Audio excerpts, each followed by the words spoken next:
കർത്താവിന് മഹത്വം. എല്ലാ പ്രിയപ്പെട്ടവർക്കും കർത്താവായ യേശുക്രിസ്തുവിന്റെ നിസ്തുല്യ നാമത്തിൽ എൻ്റെ സ്നേഹവും വന്ദനവും ഞാൻ അറിയിക്കുന്നു. നമ്മൾ ഒരുമിച്ച് 19ാമത്തെ ധ്യാനത്തിലേക്ക് കടന്നു വന്നിരിക്കുകയാണ്. ക്രിസ്ത്യൻ ഡിസൈപ്പിൾഷിപ്പ് എന്നത്. കർത്താവിൻ്റെ ദാസി സാറാമ്മ ആൻറ്റി ഇപ്പോൾ ഓർപ്പിച്ചതുപോലെ നല്ല ശതമാനം ആളുകൾ ക്രൈസ്തവ ഗോളത്തിൽ അവഗണിക്കുന്ന ഒരു പ്രധാനപ്പെട്ട വിഷയമാണ് നമ്മൾ ഒരുമിച്ച് ചേർന്ന് ധ്യാനിക്കുവാനായിട്ട് നമ്മൾ എടുത്തിരിക്കുന്നത്. എങ്ങനെയോ നമ്മുടെ ഇടയിൽ ശിഷ്യത്വ പരിശീലനത്തിന് വേണ്ട നിലയിൽ ഒരു ഇമ്പോർട്ടൻസ് ആളുകൾ കൊടുക്കാതെ വന്നു. പക്ഷെ ആദ്യ കാലഘട്ടത്തിൽ അങ്ങനെ അല്ലായിരുന്നു. ആദ്യ കാലഘട്ടത്തിൽ ദൈവവചനം അന്നത്തെ കർത്തൃദാസന്മാർ പഠിപ്പിക്കുകയും അതനുസരിച്ചാണ് ജീവിക്കേണ്ടത് എന്നതിനെക്കുറിച്ച് അവര് ഊന്നൽ കൊടുക്കുകയൊക്കെ ചെയ്തിരുന്നു. പക്ഷെ പിന്നീട് കാലം ഒത്തിരി മുന്നോട്ട് പോയി. വേറെ ഒരു സുവിശേഷം നമ്മൾ അറിഞ്ഞോ അറിയാതെയൊക്കെ ആ കാര്യങ്ങളിൽ അത് ചിന്തിക്കുവാന്, ചിലരത് പ്രസംഗിക്കാന്, പലരും അത് വിശ്വസിപ്പാന് ഒക്കെ ഇടയായി തീർന്നു. അങ്ങനെ അതിപ്രധാനമായ കർത്താവ് അവിടുത്തെ ശിഷ്യന്മാരോട് പറഞ്ഞ കൽപ്പനയായിരിക്കുന്ന ക്രിസ്തീയ ശിഷ്യത്വം പിൻകാലങ്ങളിൽ ഭൂരിപക്ഷം ആളുകൾ അവഗണിച്ചു. എന്നാൽ ദൈവത്തിൻ്റെ ഹിതം അനുസരിച്ച് കർത്താവിൻ്റെ നിയോഗത്താൽ നമുക്കെല്ലാവർക്കും കൂടെ ഒരു ചെറിയ സമൂഹമായിട്ട് ഇങ്ങനെ കൂടി വന്ന് ഈ പ്രധാനപ്പെട്ട വിഷയം ഒന്നുകൂടെ ഒന്ന് ചിന്തിപ്പാൻ ദൈവം അവസരം ഒരുക്കുന്നതോർത്ത് ദൈവത്തിന് സ്തോത്രം ചെയ്യുന്നു. അത് വ്യക്തിപരമായി എനിക്കും അനുഗ്രഹമാണ് എന്ന് പറയുന്നതിൽ എനിക്ക് ഒരു മടിയും ഇല്ല. ഞാനും പഠിക്കുകയാണ്. അങ്ങനെ ഒരുമിച്ച് നമുക്ക് ധ്യാനിക്കുക, പഠിക്കുക മാത്രമല്ല, അത് നമ്മുടെ ജീവിതത്തിൽ പ്രായോഗികമാക്കുവാൻ ദൈവത്തിൻ്റെ ആത്മാവിൻ്റെ സഹായത്തോടെ സാധ്യമാകട്ടെ. കഴിഞ്ഞ നമ്മൾ ഒരുമിച്ച് കൂടിയ ധ്യാനത്തിൽ ലൂക്കോസിന്റെ സുവിശേഷം 4-ാം അധ്യായത്തിന്റെ 16 മുതൽ 21 വരെയുള്ള വാക്യങ്ങളാണ് നമ്മൾ ഒരുമിച്ച് ചിന്തിച്ചത്. അത് എല്ലാം ആവർത്തിക്കേണ്ട കാര്യം ഇല്ല. എന്നാൽ അതിനകത്തെ ഒരു കാര്യം ഞാൻ ഈ വേദഭാഗം വന്നപ്പോൾ സ്ട്രെസ് ചെയ്തത് ഒരു പ്രാവശ്യം കൂടെ സ്ട്രെസ് ചെയ്യാൻ താല്പര്യപ്പെടുകയാണ്. എന്നിട്ട് 22 മുതലുള്ള വചനത്തിലേക്ക് നമ്മുടെ ശ്രദ്ധ തിരിക്കാം. ആ പ്രധാന കാര്യം ഞാൻ സ്ട്രെസ് ചെയ്യാനുള്ളത് യേശു ദൈവവചന പ്രഭാഷണത്തിന് കൊടുത്ത മുൻഗണനയെക്കുറിച്ചാണ്. ഇതിങ്ങനെ പല സെഷനുകൾ ആവർത്തിക്കുമ്പോൾ നിങ്ങൾക്ക് ചിലർക്കെങ്കിലും അത് ആവർത്തന ആയിട്ട് തോന്നും, അതൊരു ബോറാണല്ലോ എന്ന് തോന്നിയേക്കാം. പക്ഷെ നിങ്ങൾ ഇന്നത്തെ ആത്മീക സമൂഹത്തെ വിലയിരുത്തിയാൽ വളരെ വേഗത്തിൽ വചനത്തെയും വചന പ്രഭാഷണത്തെയും വചനത്തിന്റെ ഉള്ളടക്കത്തെയും വിട്ടുകൊണ്ട് മറ്റൊരു ട്രാക്കിലേക്ക് മറിഞ്ഞു പോകുകയാണ്. അതിന് ചുക്കാൻ പിടിക്കുന്നത് അറിയപ്പെട്ട ദൈവദാസന്മാരുമാണ്. ഇതാണ് ദുഃഖകരമായ കാര്യം. ഈ കാര്യം ഞാൻ നേരിൽ കാണുന്നത് കൊണ്ട് എനിക്ക് കിട്ടുന്ന എല്ലാ വേദികളിലും ഞാൻ ആവർത്തിച്ച് ഓർപ്പിക്കാറുണ്ട്. ഞാൻ ശുശ്രൂഷിക്കുന്ന സഭയിലും അത് ഓർപ്പിക്കാറുണ്ട്. അത് വളരെ ഒരു സട്ടിലായിട്ടുള്ള ഡിസപ്ഷനാണ്. 16 വാക്യം മുതൽ 21 വാക്യം വരെ ഞാൻ ആരംഭത്തിൽ ഒന്ന് വായിക്കാം. അവൻ വളർന്ന് നസ്രയത്തിൽ വന്നു. ശബത്തിൽ തന്റെ പതിവ് പോലെ പള്ളിയിൽ ചെന്ന് വായിപ്പാൻ എഴുന്നേറ്റുന്നു. യെശയ്യാ പ്രവാചകന്റെ പുസ്തകം അവന് കൊടുത്തു. അവൻ പുസ്തകം വിടർത്തി. ദരിദ്രന്മാരോട് സുവിശേഷം അറിയിപ്പാൻ കർത്താവ് എന്നെ അഭിഷേകം ചെയ്യുകയാൽ അവന്റെ ആത്മാവ് എൻ്റെ മേലുണ്ട്. ബദ്ധന്മാർക്ക് വിടുതലും കുരുടന്മാർക്ക് കാഴ്ചയും പ്രസംഗിപ്പാനും പീഡിതന്മാരെ വിടുവിച്ചയപ്പാനും കർത്താവിന്റെ പ്രസാദവർഷം പ്രസംഗിപ്പാനും എന്നെ അയച്ചിരിക്കുന്നു എന്ന് എഴുതിയിരിക്കുന്ന സ്ഥലം കണ്ടു. പിന്നെ അവൻ പുസ്തകം മടക്കി ശുശ്രൂഷക്കാരന് തിരികെ കൊടുത്തിട്ട് ഇരുന്നു. പള്ളിയിലുള്ള എല്ലാവരുടെയും കണ്ണ് അവങ്കൽ പതിഞ്ഞിരുന്നു. അവൻ അവരോട്, ഇന്ന് നിങ്ങൾ എൻ്റെ വചനം കേൾക്കയിൽ ഈ തിരുവെഴുത്തിന് നിവൃത്തി വന്നിരിക്കുന്നു എന്ന് പറഞ്ഞ് തുടങ്ങി. അപ്പൊ ഇതിനകത്ത് നിന്ന് ക്രിസ്ത്യൻ ഡിസൈപ്പിൾഷിപ്പിനോടുള്ള ബന്ധത്തിൽ കർത്താവിനെ അനുഗമിക്കേണ്ട 2-3 കാര്യങ്ങൾ പറയുമ്പോൾ ഞാൻ ഊന്നൽ കൊടുക്കാൻ താല്പര്യപ്പെടുന്ന കാര്യം കൂടെ പറയാം. ഞാൻ 16 വാക്യം മുതലാണ് വായിച്ചത് എങ്കിലും 14 വാക്യത്തിൽ നമ്മൾ കാണുന്നു യേശു ആത്മാവിന്റെ ശക്തിയോടെ ഗലീലയിലേക്ക് മടങ്ങി. അപ്പൊ ഇത് നമ്മൾ ഓൾറെഡി പഠിച്ചതാണ്. 3:22 ശാക്തീകരണം നമുക്ക് കാണാൻ കഴിയും. 4:1 ആത്മപൂർണനാണെന്നും ആത്മാവിനാൽ നടത്തപ്പെട്ടുവെന്നും ഇപ്പോൾ 14 ആത്മാവിന്റെ ശക്തിയോടെ ഗലീലയിലേക്ക് അവിടുന്ന് മടങ്ങി ചെന്നു എന്നും. എന്നാൽ 18 വാക്യത്തിൽ ഈ ആത്മശക്തി എന്തിനാണെന്നാണ് അവിടെ എഴുതിയിരിക്കുന്നത്? ദരിദ്രന്മാരോട് സുവിശേഷം അറിയിപ്പാൻ കർത്താവിനെ അഭിഷേകം ചെയ്യുകയാൽ അവന്റെ ആത്മാവ് എൻ്റെ മേലുണ്ട്. ആത്മാവ് വരുമ്പോൾ നമ്മെ വചനത്തിൽ നിന്ന് അകറ്റുകയല്ല, വചനത്തിലേക്ക് നയിക്കുകയും വചനം ശുശ്രൂഷിപ്പാനുള്ള ശാക്തീകരണം കൂടെയാണ് എന്നുള്ളത് നമ്മൾ മനസ്സിലാക്കണം. യേശുവിനെ അനുഗമിക്കുന്നവർ ഈ പാറ്റേൺ ആണ് ഫോളോ ചെയ്യേണ്ടത്. ആത്മാവിന്റെ ശക്തിയോടെ ശുശ്രൂഷിക്കണം. എന്ത് ശുശ്രൂഷിക്കണം? തിരുവെഴുത്തിനെ ആധാരമാക്കി സുവിശേഷമാണ് പറയേണ്ടത്. അപ്പൊ ഇതിനകത്ത് അത്ഭുതമില്ലേ? അടയാളമില്ലേ? ഭൂതത്തെ പുറത്താക്കുന്നതില്ലേ? ഉണ്ട്, അതെല്ലാം ഉണ്ട്. എന്നാൽ അതെല്ലാം ഉള്ളപ്പോൾ ദൈവവചനത്തിലൂടെ ദൈവാലോചന അറിയിച്ചില്ലെങ്കിൽ അവിടെ ബാലൻസ് തെറ്റുകയാണ്.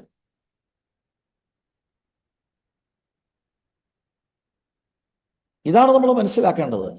ഇനി 15 വാക്യം, അവൻ അവരുടെ പള്ളികളിൽ ഉപദേശിച്ചു, എല്ലാവരും അവനെ പ്രശംസിച്ചു. 16 വാക്യത്തിൽ ശബത്തിൽ തന്റെ പതിവ് പോലെ പള്ളിയിൽ ചെന്നു. അപ്പൊ ക്രിസ്ത്യൻ ഡിസൈപ്പിൾഷിപ്പിനോടുള്ള ബന്ധത്തിൽ പള്ളിയിൽ പോകുക, നമ്മൾ ഇന്നത്തെ ഒരു ആപ്ലിക്കേഷൻ നടത്തിയത് നിങ്ങൾ ഓർക്കുന്നുണ്ടാകും. ഉയർപ്പിന്റെ ദിവസം ദൈവസഭയിൽ കടന്നു പോകണം. സിനഗോഗില് ഭയങ്കര ത്രില്ലിംഗ് മെസ്സേജ് ഒന്നും ആകണമെന്നില്ല, പക്ഷെ കർത്താവിന്റെ പതിവായിരുന്നു അവിടെ പോവുക എന്നുള്ളത്. അതുപോലെ കർത്താവിന്റെ മിനിസ്ട്രിയുടെ പ്രയോറിറ്റി എന്ത് ചെയ്തു കർത്താവ്? അവൻ അവരുടെ പള്ളികളിൽ ഉപദേശിച്ചു, എല്ലാവരും അവനെ പ്രശംസിച്ചു. Priority of preaching and teaching the word, അത് പിന്നെയും ഞാൻ ഊന്നൽ കൊണ്ടിരിക്കുകയാണ്. ആത്മാവിന്റെ ശക്തിയോടെ കർത്താവിനെ അനുഗമിക്കുന്ന ആളുകൾ ചെയ്യേണ്ട ഒരു മാതൃകയാണ് നമ്മളിവിടെ കാണുന്നത്. 17 മുതൽ 21 വരെയുള്ള വാക്യങ്ങളിൽ യേശു പ്രസംഗിച്ച പ്രസംഗമുണ്ട്. അത് വചന അടിസ്ഥാനത്തിലുള്ള പ്രസംഗമായിരുന്നു. അവിടുന്ന് യെശയ്യാ പ്രവചനം 61 അധ്യായം 1-2 വാക്യത്തെ ആസ്പദമാക്കിക്കൊണ്ടാണ് പ്രസംഗിക്കുന്നത്. ആ ടെക്സ്റ്റ് അവിടുന്ന് വായിക്കുകയാണ്. നമുക്കറിയാം, കഴിഞ്ഞ മെഡിറ്റേഷൻ നമ്മൾ ചിന്തിച്ചതാണ്. 2-ാം വാക്യത്തിന്റെ 2-ാം ഭാഗം അവിടുന്ന് വായിച്ചില്ല. അത് കർത്താവിന്റെ 2-ാം വരവിങ്കൽ നടക്കേണ്ട കാര്യമാണ്. അപ്പൊ ഒരു മെസ്സേജിന് ഒരു ടെക്സ്റ്റ് ഉണ്ട്. എന്നിട്ട് 18-19 വാക്യത്തിൽ സുവിശേഷം അറിയിപ്പാൻ, പ്രൊക്ലെയിം. 18-ന്റെ 3-ാം ഭാഗം പ്രസംഗിപ്പാൻ, 19-ൽ പ്രസംഗിപ്പാൻ 3 തവണ ആവർത്തിച്ച് പറയുകയാണ്, ഹി പ്രീച്ച് ദ വേർഡ്. എങ്ങനെയാണ് ഒരാൾക്ക് പ്രസംഗമല്ല നമുക്ക് ഇന്ന് ആവശ്യമെന്ന് പറയാൻ സാധിക്കുന്നത്? അപ്പോൾ ദൈവത്തിന്റെ വചനം ഒരു ടെക്സ്റ്റ് വായിക്കുന്നു, ആ ടെക്സ്റ്റ് കർത്താവ് എക്സ്പ്ലെയിൻ ചെയ്യുകയാണ്, എന്നിട്ട് ആ ടെക്സ്റ്റിന്റെ ഒരു ആപ്ലിക്കേഷൻ നടത്തുകയാണ്. ഇതാണ് ഇന്നും പ്രസംഗത്തിൽ നടക്കേണ്ടത്. ഇന്ന് പ്രാദേശിക സഭയിൽ സാധാരണ വിശ്വാസികൾ തിരുവെഴുത്തുകൾ വേണ്ട നിലയിൽ പഠിക്കാത്തത് നിമിത്തം ബലഹീനരായിപ്പോയി. അവരുടെ കുറെ ഭൗതിക ആവശ്യങ്ങൾക്ക് വേണ്ടി ഉള്ള പ്രാർത്ഥനകളും അതിനോടുള്ള ബന്ധത്തിലുള്ള വാക്കുകളോ വാക്യങ്ങളോ പ്രധാന ശുശ്രൂഷകൻ ഉപയോഗിച്ചാൽ അവർക്കൊരു സന്തോഷം വരും. ക്രിസ്തു കേന്ദ്രിതമായ വചന പഠനം നമുക്കില്ലാത്തത് ഒരു വലിയ പ്രശ്നമാണ്. ഇതുപോലെ നിങ്ങൾ ശ്രദ്ധിക്കണം, കൺവെൻഷൻ വേദികളിൽ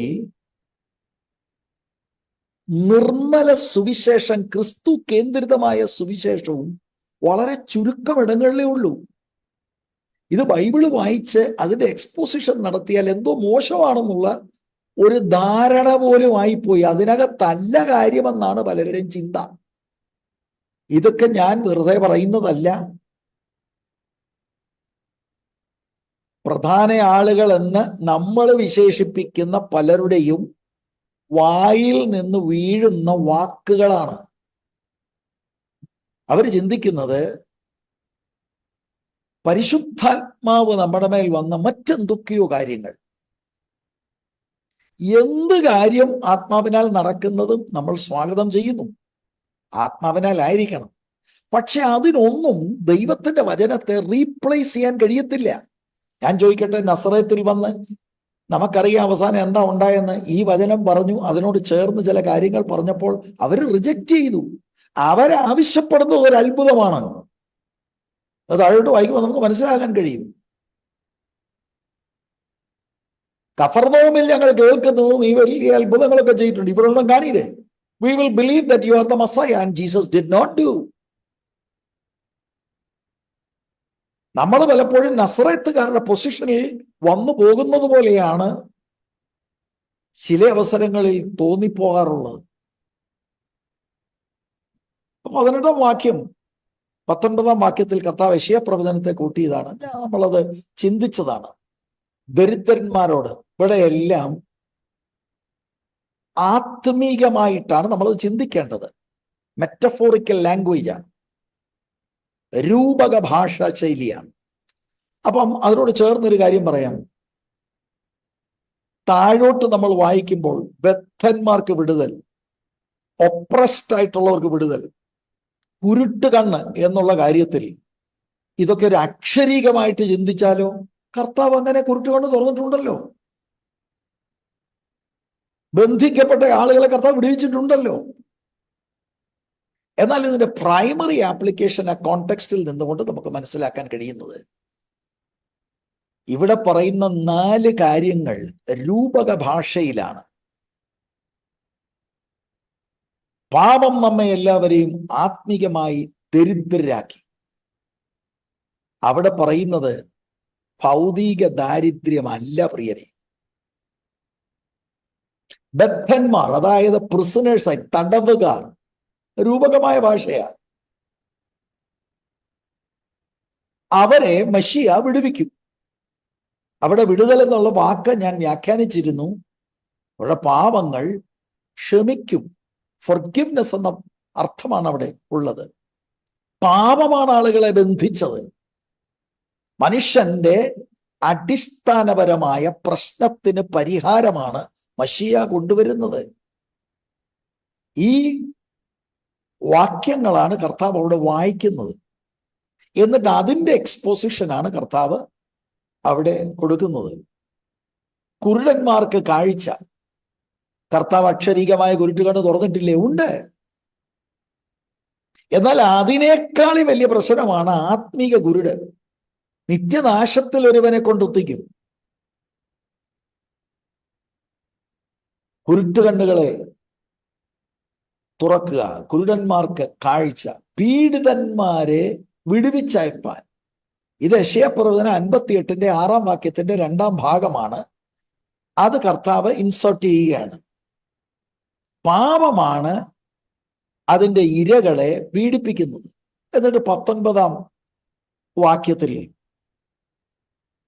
പ്രസാദവർഷം പ്രസംഗിപ്പാൻ, ദി ഏജ് ഓഫ് സാൽവേഷൻ. ഇത് യെശയ്യാപ്രവചനത്തിൽ 10, 700, 800 വർഷങ്ങൾക്ക് മുമ്പ് മെശിയായെക്കുറിച്ച് എഴുതിയിരിക്കുന്നത് അവിടുന്ന് എടുത്ത് വായിച്ചിട്ട് അതിന്റെ ആപ്ലിക്കേഷൻ നടത്തുകയാണ്. ഇന്ന് നിങ്ങളുടെ കേൾവിയിൽ ഇത് ഫുൾഫിൽഡ് ആയിരിക്കുന്നു. അപ്പം ഊന്നൽ ഇതിനാണ്. He preached the word. നസ്രയത്തുകാരെ ഏറ്റെടുത്തില്ല, അത് വേറെ കാര്യം, അത് പിന്നീട് പറയാം. ദൈവസഭ ദൈവവചന ശുശ്രൂഷയ്ക്ക് കൊടുക്കേണ്ട പ്രാധാന്യതയാണ് ഞാൻ ചൂണ്ടിക്കാണിക്കുന്നത്. ഇനി നിങ്ങൾ ഈ 4-ാമത്തെ അധ്യായം ഒന്ന് പരിശോധിച്ച്,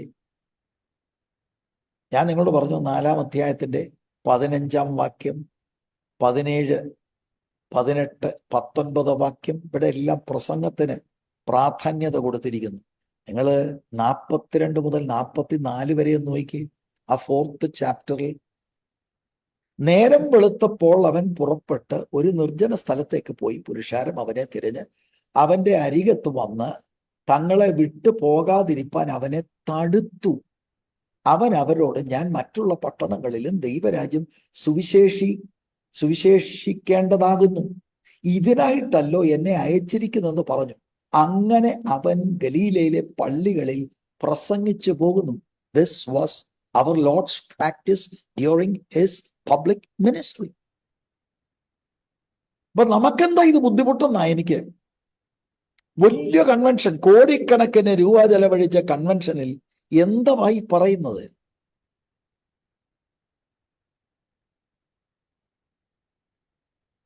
കാലഘട്ടത്തിൽ ഇതെങ്ങനെയാണ് കഴിയുമെങ്കിൽ വൃദ്ധന്മാരെ പോലും തെറ്റിച്ചു കളയുന്ന കാലഘട്ടത്തിൽ ദൈവവചനത്തെ തിരസ്കരിക്കുകയും വചനമല്ല പ്രധാനപ്പെട്ട കാര്യമെന്ന് പറഞ്ഞ് പ്രചരിപ്പിക്കുകയും ചെയ്യുന്ന ഇടത്ത് എന്നെ കേട്ടുകൊണ്ടിരിക്കുന്ന സഹോദരി സഹോദരന്മാരോട് എനിക്ക് കർത്താവിന്റെ ദാസൻ എന്ന നിലയിൽ നിങ്ങളോട് പിന്നെയും ഓർപ്പിക്കുവാനുള്ളത്,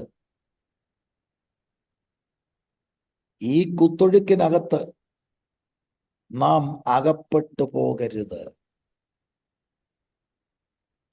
സ്തോത്രം.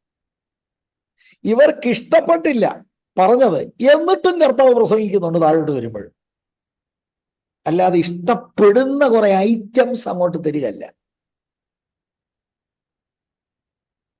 22 മുതൽ 31 വരെയുള്ള വാക്യം, 22 മുതൽ 31 വരെയുള്ള വാക്യത്തിൽ ഈ സദസ്സിന്റെ ചാഞ്ചാടുന്ന ഒരു പ്രതികരണമാണ്, ഫ്ലക്ച്വേറ്റ് ചെയ്യാണ്.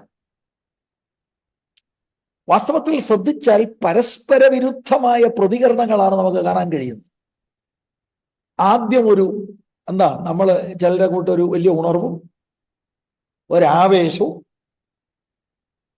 അപ്പോൾ തന്നെ നേരെ തിരിയുകയും. 22-ാം വാക്യം, എല്ലാവരും അവനെ പുകഴ്ത്തി, അവന്റെ വായിൽ നിന്ന് പുറപ്പെട്ട ലാവണ്യ വാക്കുകൾ നിമിത്തം ആശ്ചര്യപ്പെട്ടു. അപ്പൊ പുകഴ്ത്തി ആശ്ചര്യപ്പെട്ടു. അടുത്ത ഒരു ചോദ്യമാണ്, ഇവൻ യോസഫിന്റെ മകൻ അല്ലയോ എന്ന് പറഞ്ഞു. അപ്പൊ 14-ാം വാക്യത്തിൽ നമ്മൾ കണ്ടത് അവന്റെ ശ്രുതി ചുറ്റുമുള്ള നാട്ടിലൊക്കെയും പരന്നു. ഇവിടെ നമ്മൾ കാണുന്നു, അവിടുന്ന് നസറേത്തിലെ പള്ളിയിൽ മെസ്സേജ് കൊടുത്തു കഴിഞ്ഞപ്പോൾ ആളുകൾ പുകഴ്ത്തി. അപ്പൊ 14-ാം വാക്യത്തിൽ നാട്ടിലൊക്കെ ഒരു ശ്രുതിയുണ്ട്. കാരണം കർത്താവിന്റെ വചന ശുശ്രൂഷയും കർത്താവ് ചെയ്ത അത്ഭുതങ്ങളും ശരിക്കും ഒരു സെൻസേഷൻ ആയി കഴിഞ്ഞു. അങ്ങനെ പലയിടത്തും കർത്താവിന്റെ ന്യൂസായി. ശിഷ്യരായി കർത്താവിനെ അനുഗമിക്കുന്നവരോട് ഞാൻ ഒരിക്കൽ പറഞ്ഞത് ഒന്നുകൂടെ ആവർത്തിക്കാം.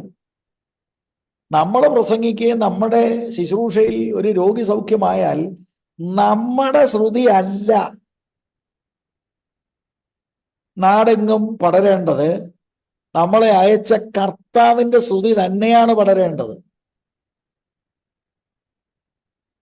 ലൂക്കോസ് 5:15 എന്നാൽ അവനെക്കുറിച്ചുള്ള വർത്തമാനം അധികം പരന്നു, വളരെ പുരുഷാരം കേൾക്കണം, വചനം കേൾക്കേണ്ടതിനും തങ്ങളുടെ വ്യാധികൾക്ക് സൗഖ്യം കിട്ടേണ്ടതിനും കൂടി വന്നു.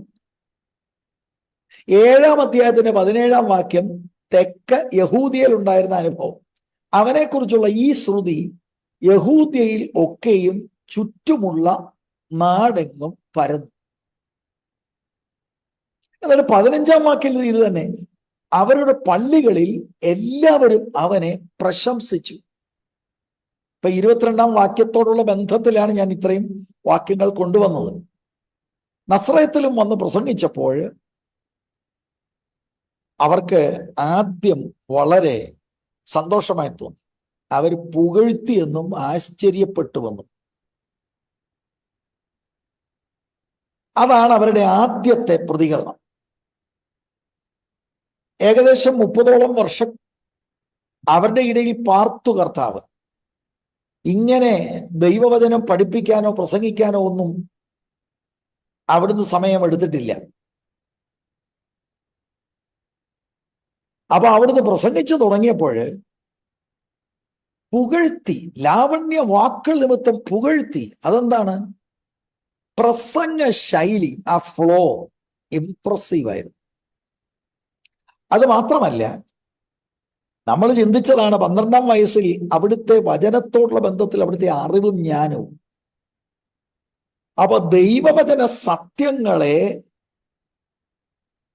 ഗ്രഹിച്ച് ആ ട്രൂത്തുകൾ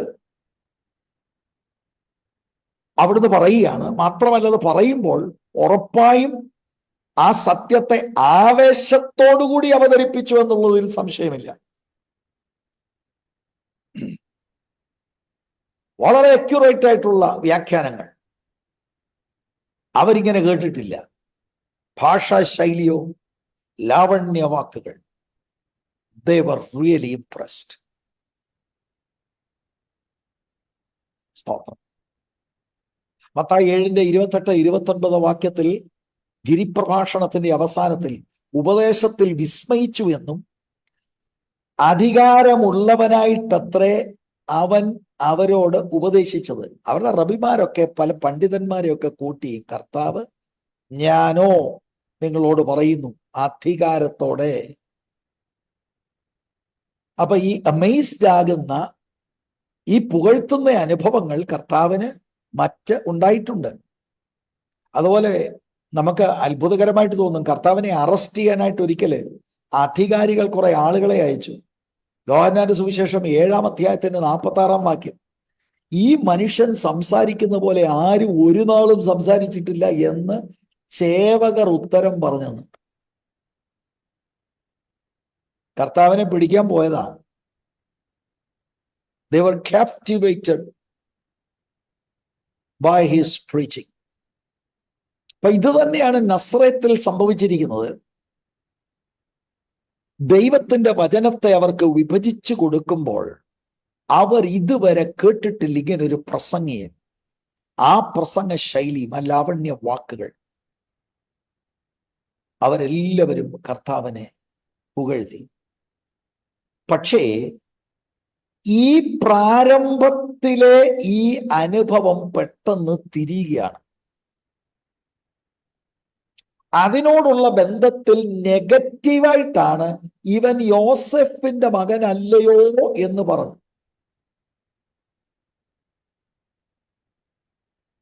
എന്തുവാ ഇന്ന് നമ്മുടെ കേൾവിയില് ഇത് നിവൃത്തിയായിരിക്കുന്നു? അദ്ദേഹം പറഞ്ഞ അദ്ദേഹം മെസ്സിയാണെന്നാണോ? ഇത് യോസഫിന്റെ മോനല്ലേ ഇത്?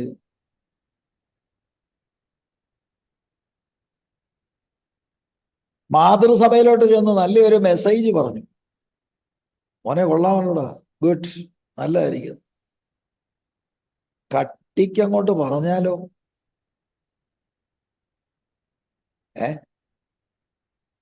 എടാ ജോർജ് കുട്ടി ആണോടത്, കൊള്ളാമല്ലോടാ, അവൻ പറയുന്നത് കേട്ടു, നമ്മളൊക്കെ ശരിയാണോ?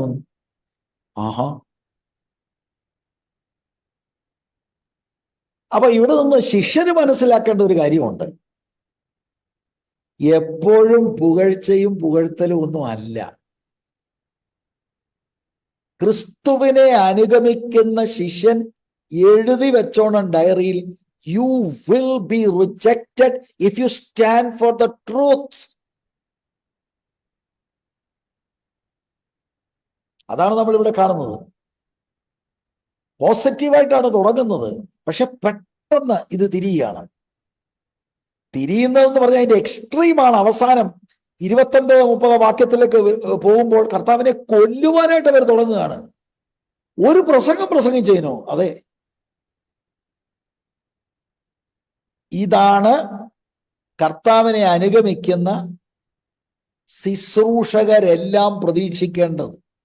I am not surprised if a man of God, a true man of God, will be thrown out. If he is thrown out of the church, I am not surprised. കയ്യിലിരിപ്പ് നിമിത്തമല്ലേ, സത്യം പറഞ്ഞതിന്, compromise ഇല്ലാതെ നിന്നതിന് സഭക്കാരെല്ലാം കൂടെ എടുത്ത് പുറത്തു കളഞ്ഞാൽ അതിശയിക്കാനില്ല. നമ്മുടെ വാഴ്ത്തപ്പെട്ട കർത്താവ് മാതൃ സിനഗോഗിൽ ഇതെല്ലാം അനുഭവിച്ചു. യോസഫിന്റെ മകന് എന്ന് പറഞ്ഞാൽ, നമ്മുടെ ഈ ഇംഗ്ലീഷ് ഭാഷയിൽ നമ്മൾ പറയത്തില്ലേ, who does he think he is? ആ അർത്ഥത്തിലാണ് അവരത് ചോദിക്കുന്നത്. 30 വർഷത്തോളം അവരുടെ ഇടയിൽ താമസിച്ച് വർക്ക് ചെയ്തു. ഒരു പാപത്തെക്കുറിച്ചും അവർക്ക് ചൂണ്ടിക്കാണിക്കാനില്ല. മോശമായി ഒരു കാര്യവും യേശുവിനെ കുറിച്ച് പറയാനില്ല. പക്ഷെ അവർക്ക് ഉൾക്കൊള്ളാൻ കഴിയാത്തത്, he's claiming to be the Messiah who was promised through the prophet Isaiah. അതെന്താണ്? പരിചയമാണ്. നമുക്കറിയാവുന്ന ആളോ അദ്ദേഹമാണോ മശിയ? Familiarity breeds contempt. നമ്മുടെ ഇടയിലെ ഒരു സഹോദരനോ സഹോദരി എഴുന്നേറ്റ് ആഴത്തിലൊരു ദൂത് പറഞ്ഞാലും നമ്മൾ ഉൾക്കൊള്ളില്ല. ഉൾക്കൊള്ളാൻ പാടാണ്. എന്തെങ്കിലും നമ്മൾ പറഞ്ഞത് ഒഴിയും. ആരാണ്ട് ഉപദേശിമാരുടെ ആണ്ട് കണ്ട് കേട്ട് പഠിച്ചു തരണ്ട. സ്തോത്രം.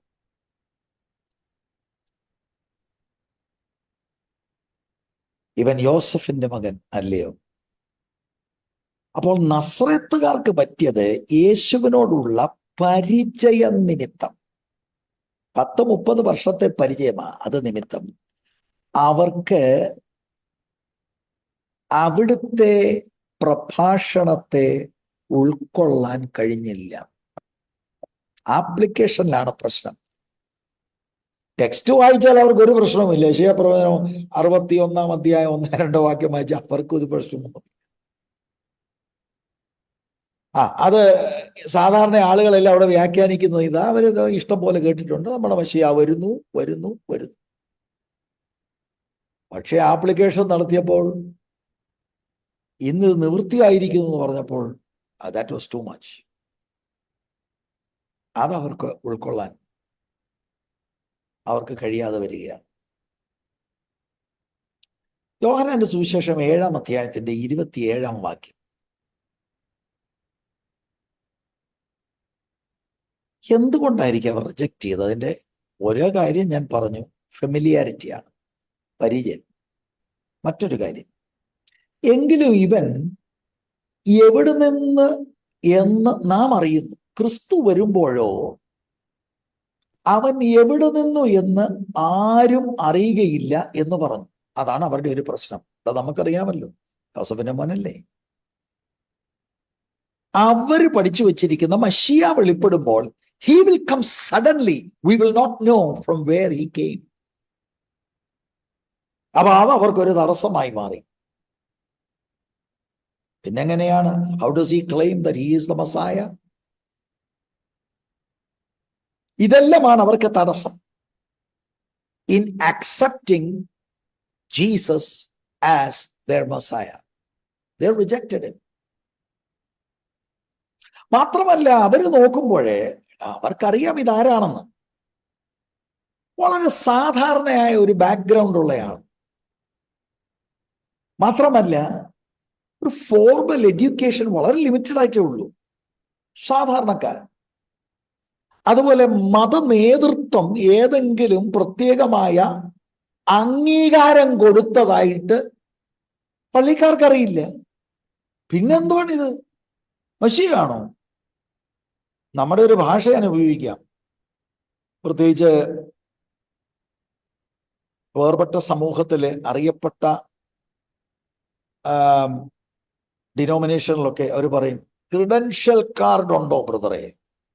ഓ അല്ലേ, ആ ഞാൻ പാസ്റ്ററാ. എവിടുത്തെ പാസ്റ്റർ? അത് ഇന്ന സംഘടനയിലെ. കാർഡുണ്ടോ? അംഗീകാരമുണ്ടോ? ക്രിഡൻഷ്യൽ ഉണ്ടോ? Jesus had no credential. എന്നിട്ട് ഒരു ദിവസം പറയാണ് that you are the Messiah. No. ഇതൊക്കെയാണ് അവർക്ക് തടസ്സം. മഹാപുരോഹിതരുണ്ട്, പുരോഹിതന്മാരുണ്ട്, എത്രയോ വലിയ പുള്ളികളുണ്ട്. അവരുടെ ഒന്നും അംഗീകാരമുള്ളതായിട്ട് ഇവർക്കറിയില്ല. സാധാരണ ഒരാള്, വെരി ഓർഡിനറി. വേറെ കുറെ ആളുകൾക്ക് തടസ്സം ഒരു പക്ഷെങ്കിൽ ഇത് നമ്മളെ ഭാവനയിൽ കാണണം. അടുത്തിരിക്കുന്ന ആളിനോട് കുശുകുശുക്ക് കാണുന്നിരിക്കട്ടെ. ഇത് തന്നെ ഈ 61-ാം അധ്യായ യെശയ്യാപ്രവചനത്തിൽ ഈ 2-ാം വാക്യം പൂർത്തീകരിക്കാഞ്ഞത്. അതാണ് അതിന്റെ കാര്യം. ഇതൊക്കെയാണ് തടസ്സം. കാരണം അവരുടെ ഇടയിലെ വിശ്വാസം മെശിയ വരുമ്പോൾ പ്രതികാരം ചോദിക്കുന്ന മെശിയ ആയിരിക്കും. അവിടെ യേശു അവോയ്ഡ് ചെയ്തു. പ്രസാദവർഷം പ്രസംഗിക്കാൻ, നോട്ട് വെഞ്ചൻസ്. ഇതവർക്ക് വലിയ തടസ്സമാണ്. അവരെ ഭരിച്ചുകൊണ്ടിരിക്കുന്ന റോമക്കാരോട് പ്രതികാരം ചോദിക്കും. അപ്പൊ പ്രതികാരം ചോദിക്കുന്ന മശിയായുടെ വെളിപ്പാടിന് വേണ്ടി കാത്തിരിക്കുന്ന യഹൂദന് യെശയ്യാപ്രവചനം 61-ന്റെ 2-ാം വാക്യത്തിന്റെ 2-ാം ഭാഗം വിട്ടുപോയപ്പോൾ അതവർക്കൊരു തടസ്സമായി എന്നതാണ് നമ്മൾ കരുതേണ്ടത്. അവർക്ക് മാത്രമല്ല, ശരിക്കും ജോൺ ദ ബാപ്റ്റിസ്റ്റ് തന്നെ അവസാനം ചോദിച്ചത്, വരാനിരിക്കുന്നവൻ നീ തന്നെയാണോ, അതോ ഞങ്ങൾ മറ്റൊരാൾക്ക് വേണ്ടി കാത്തിരിക്കണമോ? Jewish concept വേറൊന്നാണ്. അവര് പഠിച്ച് ചിന്തിച്ച് വിശ്വസിച്ച് വെച്ചിരിക്കുന്നത് വേറൊരു കാര്യമാണ്. ഞാനിപ്പോ ഈ പറയുന്നത് why they refuse to accept Jesus as their Messiah. ഇത് യോസഫിന്റെ മകനല്ലേ?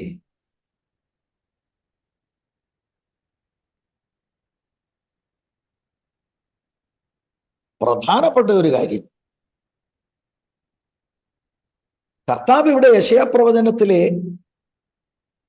ആ വാക്യങ്ങൾ വായിക്കുന്നതാണ് 18-ാം വാക്യത്തിൽ നമ്മൾ വായിച്ചത്. 18-ലും 19-ലും നമ്മൾ വായിച്ചത്. ദരിദ്രന്മാരോട് സുവിശേഷം. ഞങ്ങള് ദരിദ്രരാണോ? ബദ്ധന്മാർക്ക്. ഞങ്ങളപ്പോ ബദ്ധന്മാരാണോ? കുരുടന്മാർക്ക് കഴിഞ്ഞ്. ആഹാ, പ്രസംഗിച്ചപ്പോ ഞങ്ങൾ കുരുടനാണെന്നാണോ ചിന്തിക്കുന്നേ? ഒപ്രസ്ഡ് ആയിട്ടുള്ളവർക്ക് വിടുതൽ. You think we are oppressed? എന്താണ് അവരുടെ ഉള്ളത്തിൽ? We are Jews. ഞങ്ങൾ യഹൂദന്മാരാണ്. ഞങ്ങൾ ഈ പള്ളിയിൽ കൂടി വന്നിരിക്കുന്നത് വെറുതെ അല്ല. പാഠം വായിച്ച് എല്ലാ ആഴ്ചയിലും വ്യാഖ്യാനം കേട്ട് വചനവുമായി നല്ല ബന്ധം ഞങ്ങൾക്കുണ്ട്. ഞങ്ങൾ അബ്രഹാമിന്റെ മക്കളാണ്. അബ്രഹാം ദൈവത്തിന്റെ സ്നേഹിതനാണ്. ദൈവവും ഞങ്ങളുമായിട്ടുള്ള ഉടമ്പടിയുടെ ബാഹ്യ ചിഹ്നമാകുന്ന പരിച്ഛേദന ഞങ്ങളുടെ പുരുഷ പ്രജകൾക്കൊക്കെ ഉണ്ട്. You mean to say we are poor spiritually? We don't think so. ഇന്നും ഇതാണ് വിഷയം. ഇന്നും ഇതാണ് വിഷയം പ്രിയരെ. കാരണം യേശു ഇത് പറയുമ്പോൾ അവർ യേശുവിനെ തിരസ്കരിക്കുന്നത് ഈ ന്യൂസ്, കർത്താവ് കൊണ്ടുവരുന്ന ഈ ഗോസ്പൽ, ഇത് ഗുഡ് ന്യൂസ് ആകണമെങ്കിൽ ദരിദ്രരാണെന്നും തടവുകാരാണെന്നും കുരുടരാണെന്നും പീഡിതരാണെന്നും സമ്മതിക്കുന്നവർക്കാണ് ഇത് ഗുഡ് ന്യൂസ്. ഒരു യഹൂദനെ സംബന്ധിച്ചിടത്തോളം ഇങ്ങനെയുള്ള കാര്യങ്ങൾ അല്പ ബുദ്ധിമുട്ടാണ്. കാരണം അവർ ചിന്തിക്കുന്നത് അവർ ജീവനുള്ള ദൈവത്തെയാണ് ആരാധിക്കുന്നത്. അവരെ ദൈവം അംഗീകരിച്ചിരിക്കുകയാണ്. ഇത് സിനഗോഗിൽ ഞങ്ങൾ വന്ന ഈ ശബത്ത് ഞങ്ങൾ ദൈവത്തെ ഓണർ ചെയ്താണ് വന്നിരിക്കുന്നത്. That's their problem. ഞങ്ങൾ ദശാംശം കൊടുക്കുന്നു, ഞങ്ങൾ ഉപവസിക്കുന്നു, ഞങ്ങൾ പ്രാർത്ഥിക്കുന്നു, ഞങ്ങൾ ചാരിറ്റിക്ക് പ്രവർത്തനത്തിന് കൊടുക്കുന്നു. What more do you want? We are not poor. അതുപോലെ ബാഹ്യമായിട്ടാണെങ്കിലും, ആന്തരികമായിട്ടല്ല എന്നുള്ളത് നമുക്കറിയാം, ബാഹ്യമായിട്ടാണെങ്കിലും ന്യായപ്രമാണത്തിന് വേണ്ടി ഭയങ്കര തീഷ്ണതയോടെ നിൽക്കുന്ന ഒരു സമൂഹമാണിത്.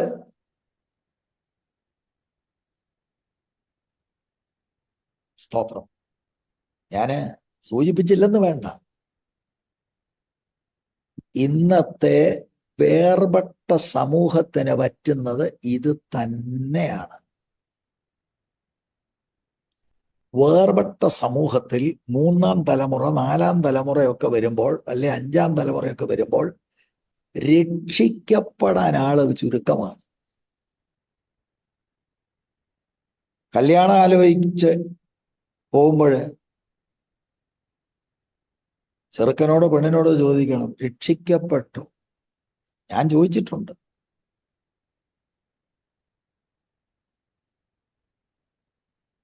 സ്തോത്രം.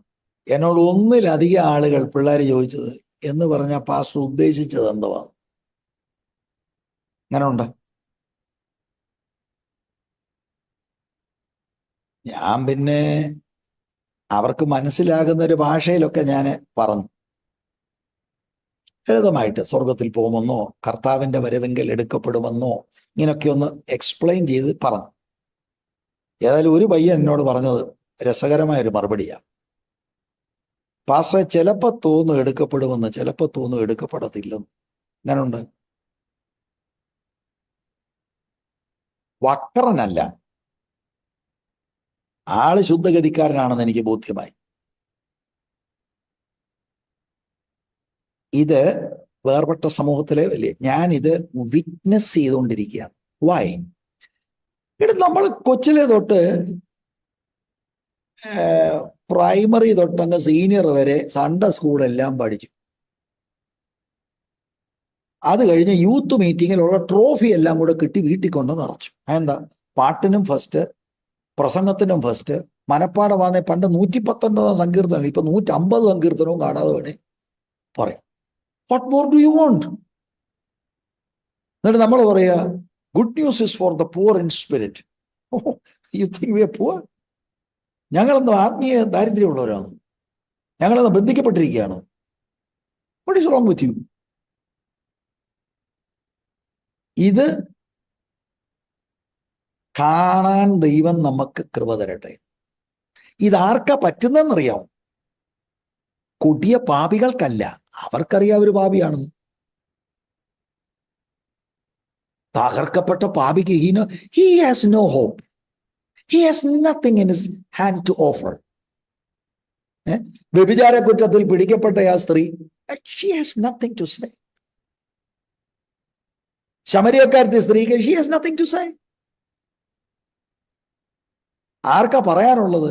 നസ്രത്ത് പള്ളിക്കാർക്കൊരു പാരമ്പര്യം പറയാനുണ്ട്. They think they are close to God. ഇതാണ് നമുക്ക് പറ്റിയത്. ലളിത സുവിശേഷം നിങ്ങളുടെ പ്രാദേശിക സഭയിലൊന്ന് പറഞ്ഞു നോക്ക്.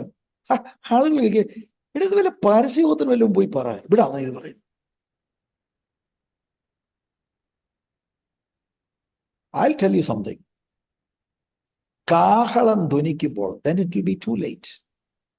അന്ന് നമുക്ക് മനസ്സിലാകും. ഞാനിത് പറയുമ്പോൾ പ്രായമുള്ള പലരുമാണ് എന്നെ കേൾക്കുന്നത്. നമ്മുടെ മക്കളെയും കൊച്ചുമക്കളെയും ഓർക്കണം. സങ്കീർത്തനം കാണാൻ പഠിച്ചുകൊണ്ടോ, ഇവിടെ ഞങ്ങളുടെ ഇവിടെ റോമാലേഖനം ക്ലാസ്സുകൾ എടുത്തു കൊച്ചു പൊടിപ്പിള്ളേർ കാണാതെ പറയും റോമാലേഖനം. അപ്പൊ നമ്മളെല്ലാം പ്രൈസ് ലോർഡ് പ്രൈസ് ലോർഡ്, റോമാലേഖനം ആദ്യത്തെ അധ്യായം കാണാതറിയ, ഹല്ലേലൂയ 17 വാക്യം ആദ്യത്തെ 17 കാണാതറിയ. So what? കാണാതറിഞ്ഞത് കൊണ്ട് ഇവൻ രക്ഷിക്കപ്പെട്ടോ, ഇവള് രക്ഷിക്കപ്പെട്ടോ? അതിൽ പറ്റുന്ന അപകടം ഇതാണ്. ആ കുട്ടി ചെയ്ത് നല്ല കാര്യമാണ് കാണാതെ പഠിക്കുന്നത്, അത് തിന്മയൊന്നുമല്ല. പക്ഷെ ആ കാണാതെ പഠിച്ചത് നിമിത്തം God has accepted me, I am rich inwardly towards God എന്ന ചിന്ത അവർക്കും മാതാപിതാക്കൾക്കും ഉണ്ടാകുമ്പോഴാണ് അപകടം. അല്ലാതെ ദശാംശം കൊടുക്കുന്നതോ, സ്വോത്രകാഴ്ച ഇട്ടതോ, ചാരിറ്റിക്ക് കൊടുക്കുന്നതോ, സമയാസമയങ്ങൾ പ്രാർത്ഥിക്കുന്നതോ, ഉപവസിക്കുന്നതോ, ഇതൊന്നും അതിൽ തന്നെ തെറ്റല്ല. ആ പോവർട്ടി ഇൻവേർഡ്ലി അത് അംഗീകരിക്കാൻ നസ്രത്തുകാർ തയ്യാറായില്ല. And therefore they rejected the claims of Jesus. ഏതാണ്ട് 1.5 വർഷം കഴിഞ്ഞിട്ട് നസ്രത്തിൽ കർത്താവ് രണ്ടാമത് വന്നപ്പോഴും മത്തായി മർക്കോസും അത് രേഖപ്പെടുത്തുന്നുണ്ട്. ആ സിനഗോഗിൽ അതൊക്കെ എന്ന് പറഞ്ഞാൽ it's like giving them another chance, a second chance. വേദപണ്ഡിതന്മാർക്കൊക്കെ അതിനകത്ത് അഭിപ്രായ വ്യത്യാസങ്ങളുണ്ട്. പക്ഷെ ആ സെക്കൻഡ് ചാൻസിലും അവർ മാനസാന്തരപ്പെട്ട് യേശുവിൽ വിശ്വസിപ്പാൻ തയ്യാറായില്ല. അതാണ് ട്രഡീഷൻസിനെ കൊണ്ടുവരാൻ കഴിയുന്ന, അല്ലെങ്കിൽ ട്രഡീഷൻസ് കൊണ്ടുവരുന്ന വലിയ ബന്ധനം. രണ്ടാം തവണ അവർ വളരെ സ്കെപ്റ്റിക്കലായിരുന്നു.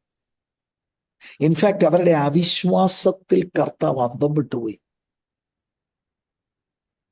അതുകൊണ്ട് കുറച്ച് രോഗികളെ മാത്രമേ സൗഖ്യമാക്കിയുള്ളൂ എന്നതാണ് നമുക്ക് കാണുവാനായിട്ട് കഴിയുന്നത്. സ്തോത്രം. യോസെഫിന്റെ മകനല്ലേ? Why is he making these tall claims? നമ്മൾ 22-ാം വാക്യമാണ് ചിന്തിക്കുന്നത്. അപ്പം ഒരു ശിഷ്യൻ എന്ന നിലയിൽ ഞാൻ എൻ്റെ കാര്യം പേഴ്സണലി നിങ്ങളോട് പറയാം. ഈ വചനങ്ങളാണ് പ്രിയരെ ഈ കഴിഞ്ഞ നാളുകളിൽ എന്നെ പിടിച്ചു നിർത്തിയത്. ഈ വചനങ്ങളാണ്. And the way they behaved with Jesus. When I studied the scriptures, I understood what to expect. ഈ വചനങ്ങൾ എൻ്റെ അന്തരാത്മാവിൽ അപാര ധൈര്യം പകർന്നു. ഹൃദയം ക്ഷീണിച്ചു പോകാതെ ഈ എളിയവനായ എന്നോട് ദൈവം കരുണ കാണിച്ചത് ഈ തിരുവെഴുത്തുകളെ എനിക്ക് ബോധ്യമാക്കി തന്നതാണ്. എന്നെ കേട്ടുകൊണ്ടിരിക്കുന്ന കർത്തൃദാസിമാർ, കർത്താവിന്റെ ദാസന്മാരോട് നിങ്ങളുടെ ഒരു കൂട്ടു സഹോദരൻ എന്ന നിലയിൽ എനിക്ക് പറയാനുള്ളത്, please study the scriptures and see Jesus Christ. നമ്മൾ ക്ഷീണിച്ചും മടുത്തും പോകാതെ ഇരിക്കാൻ വിശ്വാസത്തിന്റെ നായകനും പൂർത്തി വരുത്തനുമായ യേശുവിനെ നോക്കിക്കോണം. അല്ലെങ്കിൽ നമ്മൾ ക്ഷീണിച്ച് തളർന്ന് ഔട്ടായി പോകാനും സാധ്യതയുണ്ട്. യേശു ഇതെല്ലാം നമുക്ക് മുൻപായി നടന്ന് അനുഭവിച്ചു. അവിടുന്ന് എങ്ങനെയാണ് പ്രതികരിച്ചത്? അങ്ങനെ പ്രതികരിക്കണമെങ്കിലും എനിക്ക് എന്നിൽ തന്നെ ബലമില്ല. I need the Spirit of Christ in me. ഇന്നും ജനം എങ്ങനെയാണ്? ശുദ്ധമായ ദൈവവചനത്തെ അവർ സ്വീകരിക്കത്തില്ല, റിജക്റ്റ് ചെയ്യും. എന്നോട് നേരിട്ട് പറഞ്ഞിട്ടുണ്ട്, ഡോണ്ട് പ്രീച്ച് ലൈക്ക് ദിസ്.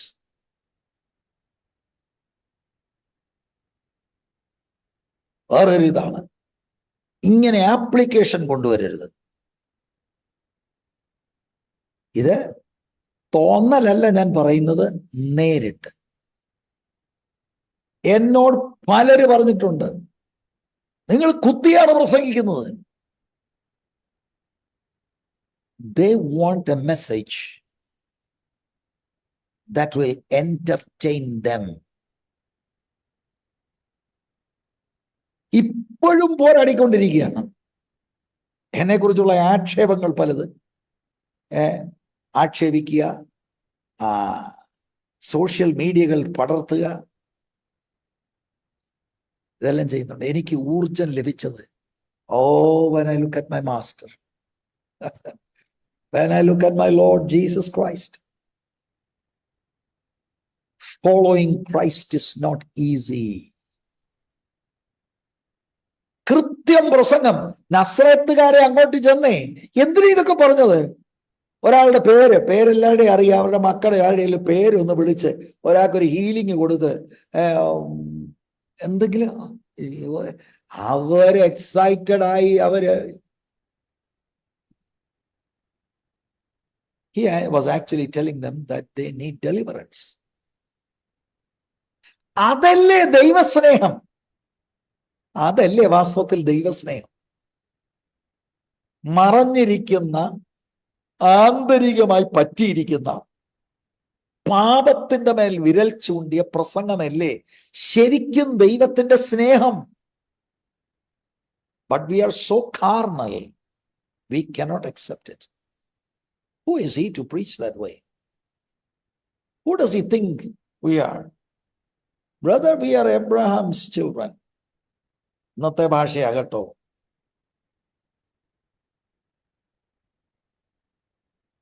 ഞങ്ങൾ ആരാന്നറിയാമോ? ചിലരൊക്കെ അങ്ങനെ ചോദിച്ചു കളയും, ഞാൻ ആരാന്ന് നിനക്കറിയാമോ? ഇതിൽ എന്തെല്ലാം ഐറ്റംസ് ഉണ്ടെന്നറിയാം. സ്തോത്രം. 22-ാം വാക്യമാണ് വായിച്ചത്. എല്ലാവരും അവനെ പുകഴ്ത്തി എന്നാ തുടങ്ങുന്നത്. പക്ഷേ പെട്ടെന്ന് ആ രീതി മാറുക. അവന്റെ വായിൽ നിന്ന് പുറപ്പെട്ട ലാവണ്യ വാക്കുകൾ നിമിത്തം ആശ്ചര്യപ്പെട്ടു. He is a really great preacher. In fact, the greatest preacher who ever preached a sermon. That's our Lord Jesus.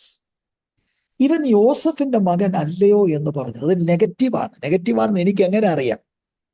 താഴോട്ട് വായിക്കുന്ന വാക്യങ്ങൾ അത് വ്യക്തമാക്കും.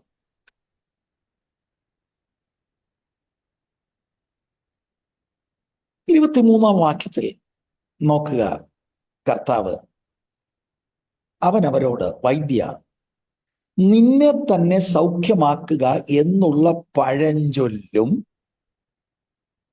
കഫർന്നഹൂമിൽ ഉണ്ടായി കേട്ടതെല്ലാം ഈ നിന്റെ പിതൃനഗരത്തിലും ചെയ്യുക എന്നും നിങ്ങൾ എന്നോട് പറയും നിശ്ചയം. അവർ പറഞ്ഞില്ല കേട്ടോ. ജീസസ് അവരുടെ മനസ്സിലൂടെ പാഞ്ഞുകൊണ്ടിരിക്കുന്ന ചിന്തയെ ഒപ്പിയെടുക്കുകയാണ്.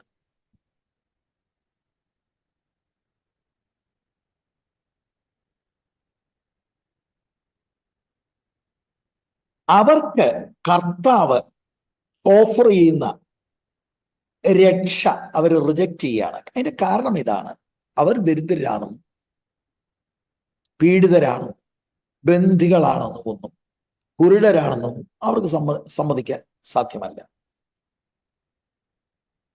അവരുടെ പാരമ്പര്യങ്ങളൊക്കെയാണ് ഒരു പുകമറ പോലെ അവരുടെ മനസ്സിൽ അവർ സൃഷ്ടിച്ചിരിക്കുന്നത്. അപ്പൊ കർത്താവരുടെ മനസ്സിനെ ശരിക്കും മനസ്സിലാക്കുക. ഇംഗ്ലീഷിൽ ഫിസിഷ്യൻ ഹീൽ യുവർ സെൽഫ്, വൈദ്യ നിന്നെ തന്നെ സൗഖ്യമാക്കൂ. അങ്ങനെ ഒരു പഴഞ്ചൊല്ല് അവരുടെ ഇടയിലുണ്ട്. എന്ന് നിങ്ങൾ പറയും. എന്താ ഇതിന്റെ അർത്ഥം? ഈ ഇന്നത്തെ പോലെ വൈദ്യശാസ്ത്രം അന്ന് ഡെവലപ്ഡ് അല്ല. ശാരീരിക ബുദ്ധിമുട്ടുകൾ, അസ്വസ്ഥതകൾക്ക് രോഗി ഒരു വൈദ്യന്റെ അടുക്കൽ വന്നാൽ വൈദ്യൻ പ്രിസ്ക്രൈബ് ചെയ്യും മരുന്ന്. അപ്പൊ രോഗിക്കൊരു ചിന്ത, എടാ ഇത് ഞാനിപ്പോ ഈ മരുന്ന് കുടിച്ചാൽ തട്ടിപ്പോമോ, ശരിയാകുമോ, അതോ പ്രശ്നമാകുമോ? രോഗിക്ക് എങ്ങനെ അറിയാം? അറിയാൻ ഒരു വഴിയില്ല. അപ്പൊ രോഗികൾ ആ കാലഘട്ടത്തിൽ എടുത്ത ഒരു നയമാണ്, വൈദ്യ എന്റെ മേൽ ഇത് പ്രയോഗിക്കുന്നതിന് മുമ്പ് താങ്കൾ ഇതൊന്ന് കുടിക്കുക. കുഴപ്പമൊന്നുമില്ലെങ്കിൽ ഞാനും കുടിക്കാം. ആ അർത്ഥത്തില വൈദ്യന്മാർ രോഗികൾക്ക് രോഗത്തിനൊരു പ്രതിവിധി നിർദ്ദേശിക്കുമ്പോൾ അവര് മിക്കപ്പോഴും തെളിവ് ആവശ്യപ്പെടും. Give us proof. ഇപ്പൊ രോഗികൾ വൈദ്യന്മാരോട് മരുന്ന് യഥാർത്ഥത്തിൽ ഗുണകരമായി പ്രവർത്തിക്കുമോ എന്ന് മിക്കപ്പോഴും ഉറപ്പ് ആവശ്യപ്പെട്ടിരുന്നു. വൈദ്യ, നീ നിന്നെ തന്നെ ഹീൽ ചെയ്യുക. അപ്പൊ എന്താ അതിന്റെ അർത്ഥം? ഇവിടെ ഇവർ അക്സെപ്റ്റ് ചെയ്യാൻ തയ്യാറല്ല മശിയായിട്ട് കർത്താവൻ. യോസഫിന്റെ മോൻ, give us proof you're really the Messiah. കഫർന്നഹൂമിൽ ചെയ്ത നീ പറയുന്നത് ഞങ്ങളൊന്ന് കാണട്ടെ. give us proof that you are the Messiah. show us something here. വൈദ്യ, നിന്നെ തന്നെ സൗഖ്യമാക്കി. give us proof. പ്രൂഫ് കാണാതെ we will not accept your claim that you are the Messiah. അതാണ് ഇവിടുത്തെ വിഷയം. ഞങ്ങൾ വിശ്വസിക്കണമെന്ന് അങ്ങ് ആഗ്രഹിക്കുന്നുണ്ടോ? ഉണ്ടെങ്കിൽ പ്രസംഗിച്ച പോരാ, തെളിയിക്ക്.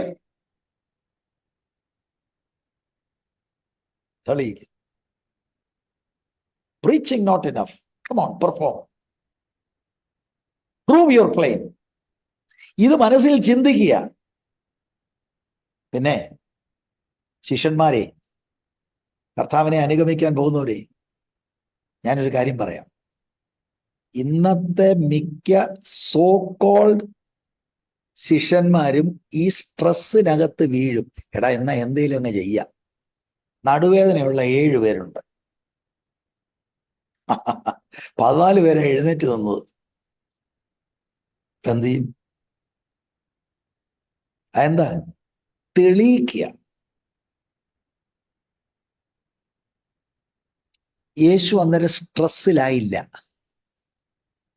പിതാവിന്റെ നിയോഗത്തിൽ ആത്മാവിനാൽ നടത്തപ്പെട്ട് ആ പള്ളിയിൽ വന്ന് ആത്മനിയോഗത്തിൽ യെശയ്യാ പ്രവാചകന്റെ പുസ്തകം വായിച്ച് വ്യാഖ്യാനിക്കുക. No more proof.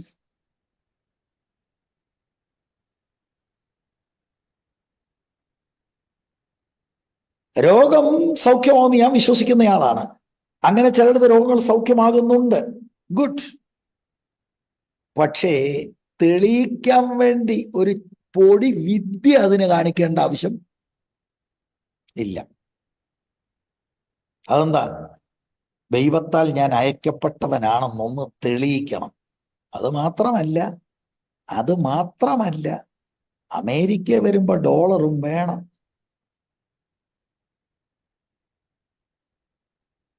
സ്തോത്രം.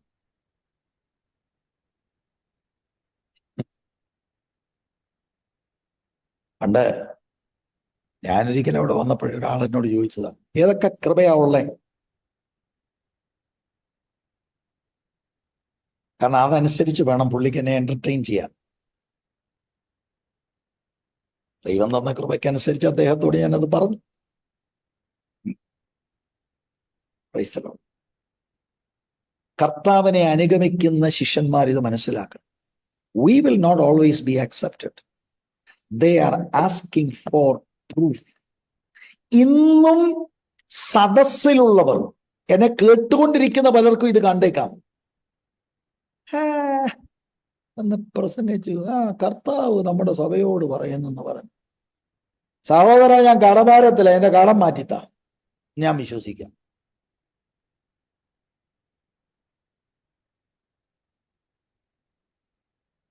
സ്തോത്രം. എന്റെ പിള്ളേരുടെ കാര്യത്തിൽ ഒരു കാര്യം, ഒരു തീരുമാനമാണ്, ഞാൻ വിശ്വസിക്കാം. ഈ കാര്യങ്ങൾക്കെല്ലാം വിടുതൽ ആവശ്യമാ, നോ ഡൗട്ട്. ദൈവവചനം പറയുന്നത്, when you know in your heart that you're poor. ഇനി എന്താ തെളിവ് വേണ്ടത്?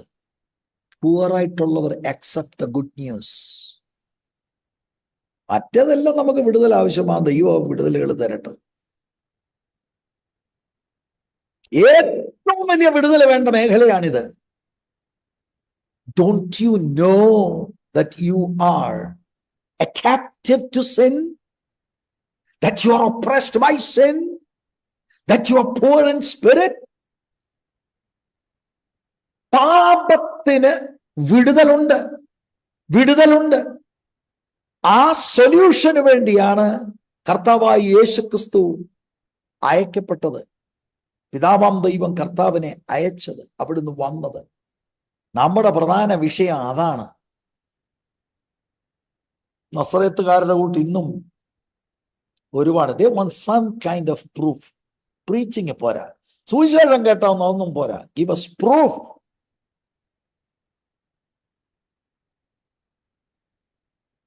കർത്താവ് ഇവിടെ സ്ട്രെസ്സിലായി പബ്ലിക് അക്സെപ്റ്റൻസിന് വേണ്ടി വേറെ ഒരു കാര്യവും ചെയ്യുന്നില്ല. ഇനി ഞാൻ നിങ്ങളോടൊരു കാര്യം പറയാം. യോഹന്നാൻ 12:37 അവിടുന്ന് എത്രയോ അടയാളങ്ങൾ ചെയ്തു. യോഹന്നാന്റെ ഭാഷയെ അടയാളങ്ങൾ. പക്ഷെ അവർ കർത്താവിൽ വിശ്വസിച്ചില്ല. മനസ്സ് കഠിനപ്പെട്ടവൻ എന്നെ അത്ഭുതം കണ്ടാലും വിശ്വസിക്കത്തില്ല. Once your heart is hardened, you see miracle, അത് എന്തെങ്കിലും പറഞ്ഞ് ന്യായങ്ങൾ പറഞ്ഞ് തള്ളിക്കളെ. എന്നിട്ട് കർത്താവ് പറയുകയാണ് 24 ഒരു പ്രവാചകനും തൻ്റെ പിതൃനഗരത്തിൽ സമ്മതനല്ല എന്ന് ഞാൻ സത്യമായിട്ട് നിങ്ങളോട് പറയുന്നു എന്ന് പറഞ്ഞു. That's what happened to Jesus. ഈ വാക്യം നോട്ട് ചെയ്തോണം. കർത്താവിനെ അനുഗമിക്കുന്ന ശിഷ്യന്മാര് ഈ വാക്യം നോട്ട് ചെയ്തോണം. ഒരു പ്രവാചകനും തന്റെ പിതൃനഗരത്തിൽ സമ്മതനല്ല. അതെന്താ? പ്രവാചക ശുശ്രൂഷ അങ്ങനെയാ എന്ന് പറഞ്ഞാൽ ആളുകളെ സുഖിപ്പിക്കുകയല്ല. He points to your sin, calling out for repentance. Who wants to hear that? കട്ടി മെസ്സേജാ പ്രവാചകന്റെ.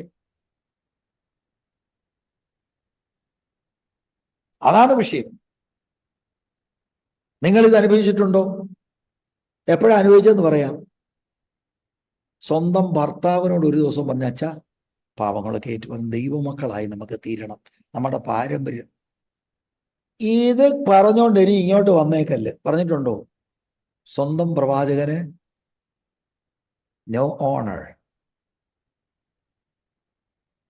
വെള്ളമടിക്കുന്ന അച്ചായനോട് ഈ കാര്യം പറഞ്ഞ അച്ചായൻ ഇതൊന്നും വിഷയമല്ല.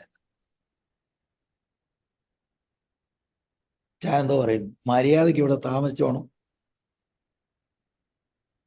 ഞാൻ പറയുന്ന പോലെ കേട്ടോണം, കൂടുതൽ പറഞ്ഞാൽ ഞാൻ ഇനി പള്ളി പോകാനോട് അനുവദിക്കത്തില്ല. അപ്പൊ പിന്നെ അമ്മ ഒതുങ്ങി. ഇങ്ങനെ തിരിച്ച് അമ്മാമ്മമാരോട് പറഞ്ഞാൽ അമ്മാമ്മമാരും വയലന്റ് ആവും. ആട്ടെ, നമ്മുടെ പിള്ളേരെല്ലാം കല്യാണം കഴിച്ചു, 2 വീട്ടുകാരൊക്കെ ബന്ധപ്പെട്ട ബന്ധുത. അവരോട് പറയാം, മക്കളൊക്കെ രക്ഷിക്കപ്പെട്ടുകൊണ്ട് കല്യാണം കഴിച്ചതാ, പക്ഷേ പെൺകുട്ടിയുടെ മാതാപിതാക്കളെ രക്ഷയില്ല. അവരോടൊരു ദിവസം പ്രിയ ആന്റി അങ്ങ് പറയാ, ഞങ്ങൾ വിശ്വാസത്തിലാ. ഞാൻ നേരത്തെ അങ്ങനെ അല്ലായിരുന്നു. യേശുവിനെ രക്ഷിതാവായി സ്വീകരിച്ചു. അങ്കിളും ആന്റിയും ഒക്കെ യേശുവിനെ രക്ഷിത. നോക്കിയേ, ഇത് പറഞ്ഞുകൊണ്ട് നമുക്കിനിയും കൂടണ്ട. വല്ല ബാർബിക്യൂവോ വല്ലോ നടത്താൻ നമുക്ക് വേണേ കൂടാം. നരകത്തി ബാർബിക്യൂ ആകും സുവിശേഷം അക്സെപ്റ്റ് ചെയ്തില്ലേലും. ഒരു പ്രവാചക ദൂതാണെങ്കിൽ when you point to sin, when you tell them about repentance, you will not be accepted. എടാ, നമ്മുടെ പിള്ളേർ നമ്മളെ അക്സെപ്റ്റ് ചെയ്തില്ല. മമ്മി ഈ കാര്യം പറഞ്ഞുകൊണ്ട് ഇനി ഇങ്ങോട്ട് വരണം. അങ്ങനെയാണ് I'm going to stay somewhere else. അനുഭവം ഉണ്ടോ? ഇത് യേശുവിനെ അനുഗമിച്ചാൽ ഈ അനുഭവം ഉണ്ടാകും.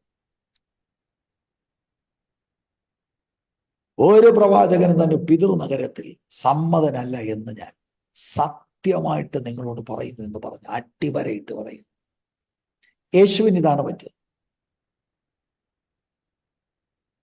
കർത്താവിനെ അനുഗമിക്കുന്ന പലപ്പോഴും നമ്മുടെ ജീവിതത്തിൽ ഇതാണ് ഉണ്ടാകാറുള്ളത്. എന്നിട്ട് ഇത് തെളിയിക്കാൻ വേണ്ടി 25 മുതൽ 27 വരെയുള്ള വാക്കുകളിൽ അവരുടെ ചരിത്രത്തിൽ നിന്ന് ഏലിയാവിന്റെ ഏലീശായുടെയും ചരിത്രമെടുത്ത് തെളിയിക്കുകയാണ്. They were also rejected.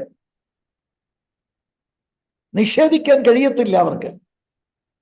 ഏലിയാവിന്റെ കാലത്ത് ആകാശം 3 ആണ്ടും 6 മാസവും അടഞ്ഞിട്ട് ദേശത്തെങ്ങും മഹാക്ഷാമമുണ്ടായപ്പോൾ ഇസ്രായേലിൽ പല വിധവമാർ ഉണ്ടായിരുന്നു എന്ന് ഞാൻ യഥാർത്ഥമായി നിങ്ങളോട് പറയുന്നു. നമുക്കറിയാമത്. വലിയ ന്യായവിധിയെ ദൈവം അയച്ചു. യാക്കോബിന്റെ ലേഖനം 5:17 മഴ പെയ്യാതിരിക്കേണ്ടതിന് അവൻ പ്രാർത്ഥനയിൽ അപേക്ഷിച്ചു. 3 സംവത്സരവും 6 മാസവും ദേശത്ത് മഴ പെയ്തില്ല. It was God's judgment on Israel. അന്യാരാധനയ്ക്ക് വിറ്റുകൊടുത്ത ഇസ്രായേലിന്റെ മേലുള്ള ദൈവത്തിന്റെ ന്യായവിധിയാണ്.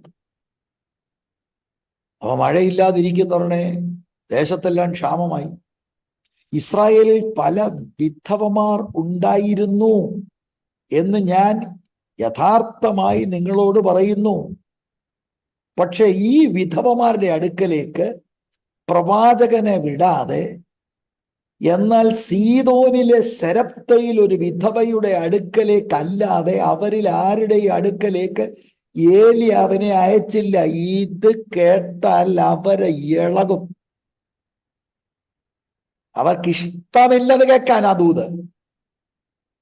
ഒന്നാമതൊരു സ്ത്രീ, രണ്ടാമത് ജാതീയ സ്ത്രീ, മൂന്നാമതൊരു വിധവ.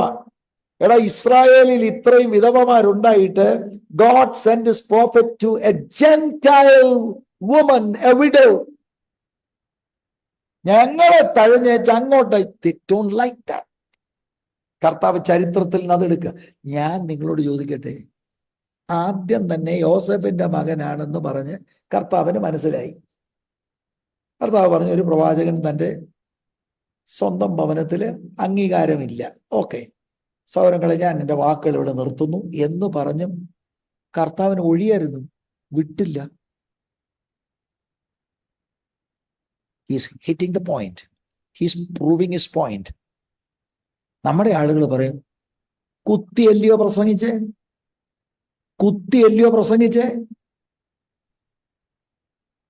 ഞങ്ങളുടെ ചർച്ചയ്ക്ക് കുത്തി പ്രസംഗം പറ്റത്തില്ല.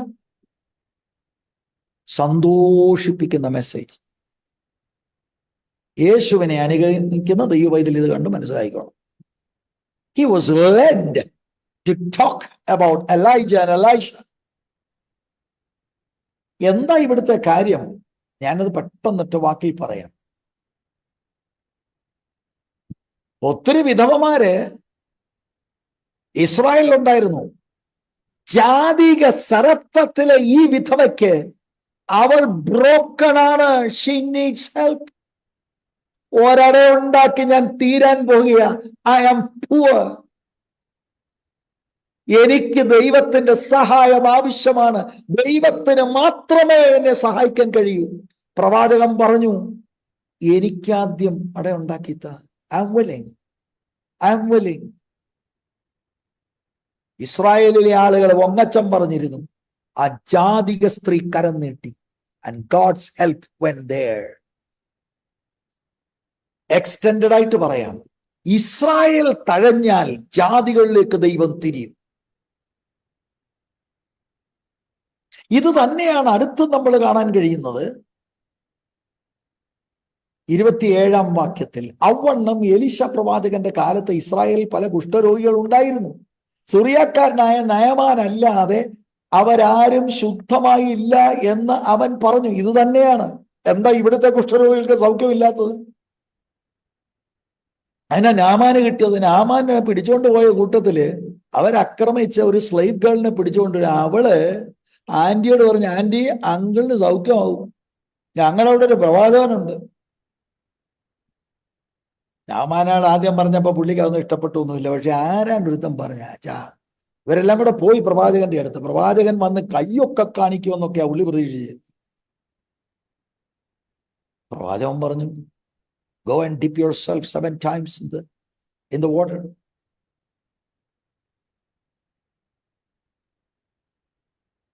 രണ്ട് രാജാക്കന്മാർ 5-ാം അധ്യായത്തിന്റെ 1 മുതലുള്ള വാക്യങ്ങളിലാണ് അത് രേഖപ്പെടുത്തിയിരിക്കുന്നത്. ആദ്യം അത് പുള്ളിക്ക് അത്ര ഇഷ്ടപ്പെട്ടൊന്നുമില്ല. കാരണം പുള്ളിയുടെ ആ പൊസിഷനും ഇതുകൊണ്ടൊന്നും പുള്ളിക്ക് അത്ര ഇഷ്ടപ്പെട്ടൊന്നുമില്ല.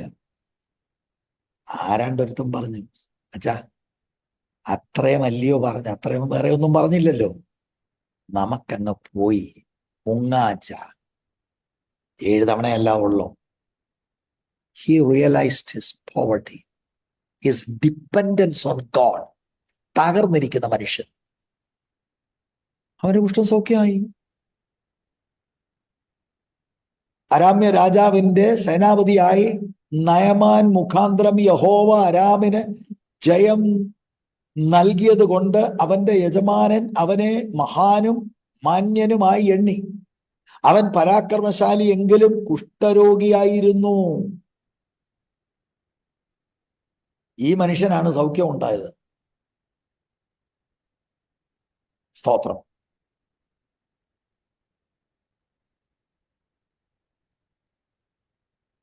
താഴോട്ട് നമ്മൾ വായിക്കുമ്പോൾ 11-ാം വാക്യം. അപ്പോൾ നയമാൻ ഏറ്റവും ക്രുദ്ധിച്ചു പുറപ്പെട്ടു.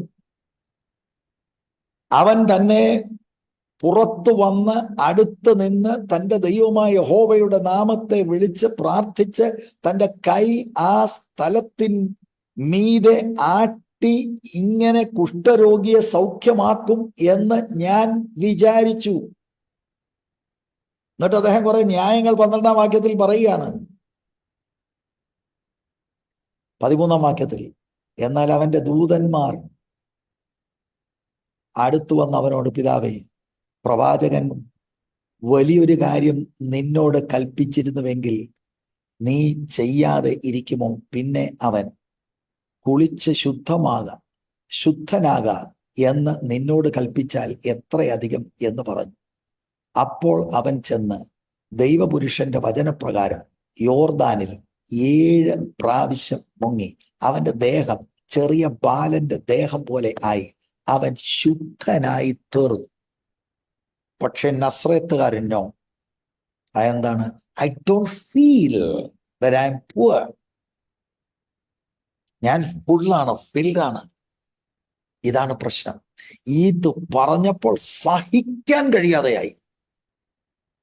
ദൈവം ജാതികളിലേക്ക് തിരിയും. യഹൂദൻ തിരസ്കരിച്ചാൽ ആവശ്യക്കാരൻ ജാതിയിലേക്ക് ദൈവം തിരിയും. അവരുടെ ചരിത്രത്തിൽ നിന്ന് ഏലിയാവിന്റെ ഏലീശയുടെയും കാലത്തെ സംഭവം എടുത്ത് പറയാം. എന്തുകൊണ്ടാണ് യഹൂദന് വിടുതലില്ലാതെ പോയത്? They did not feel the necessity. ദൈവത്തിൽ വിശ്വസിക്കുന്ന, അവരുടെ ദാരിദ്ര്യം തിരിച്ചറിഞ്ഞ, ആവശ്യം തിരിച്ചറിഞ്ഞ ഒരു വിധവയ്ക്കും ഒരു കുഷ്ഠരോഗിക്കും വേണ്ടി ദൈവം പ്രവർത്തിച്ചു. ഞാൻ എൻ്റെ വാക്കുകൾ ഇവിടെ നിർത്തുമ്പോൾ വചനം വായിച്ച് നിർത്താം. പള്ളിയിലുള്ളവർ ഇത് കേട്ടിട്ട് എല്ലാവരും കോപം നിറഞ്ഞവരായി എഴുന്നേറ്റ്.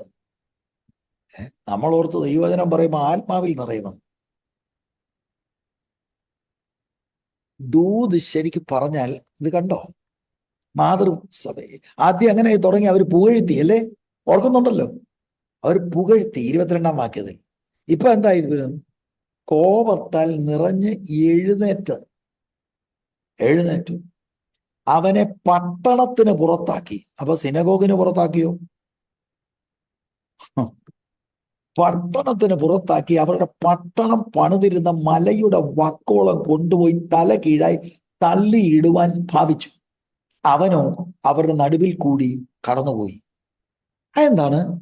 അതെങ്ങനെയാണ്? ഒറ്റ ആൻസറേ എനിക്കുള്ളൂ. അവന്റെ നാഴിക വന്നിട്ടില്ല. That's all. ഈ അപ്പോസ്തലന്മാരൊക്കെ രക്തസാക്ഷികളായ എന്തുകൊണ്ടാണ് പ്രിയരെ? അവര് രോഗം സൗഖ്യമാക്കിയത് കൊണ്ടല്ല. They preach the truth. മറ്റൊരുത്തനിലും രക്ഷയില്ല. They lifted up the name of Jesus. They said, you are sinners. God is angry with you. Turn to Christ in repentance. രക്തസാക്ഷികളായി. ഇന്നും കാര്യം പറഞ്ഞാൽ അടി കിട്ടും. ഇന്നും കാര്യം പറഞ്ഞാൽ പരിഹസിക്കും. ഇന്നും കാര്യം പറഞ്ഞാൽ പുറത്താക്കും. Let's follow Christ. ക്രിസ്തുവിന്റെ ഈ മാതൃക നമ്മുടെ അന്തരാത്മാവിൽ ഊർജം പകരട്ടെ പ്രിയരെ. നമ്മുടെ അന്തരാത്മാവിൽ ശക്തി പകരട്ടെ. വേറെ ഒരു പാസ്റ്ററെ നോക്കരുത്.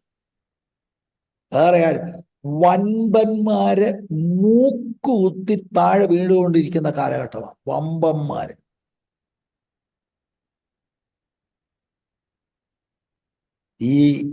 ഇന്ന് ഞാൻ കേട്ടതാണ്, ഒരു ആള് വചനവിരുദ്ധമായ കാര്യങ്ങളോട് സഹകരിക്കുമ്പോൾ ആരോ ചോദ്യം ചെയ്തപ്പോ പറഞ്ഞ മറുപടി, നിലനിൽപ്പാണ് ബ്രദറെ, നിലനിൽപ്പ്. യേശു എങ്ങനെ നിലനിന്ന്? He trusted his father in heaven. കർത്താവ് ഈ വചനത്താൽ നമ്മളെ എല്ലാവരെയും ധാരാളമായിട്ട് അനുഗ്രഹിക്കട്ടെ. God bless you.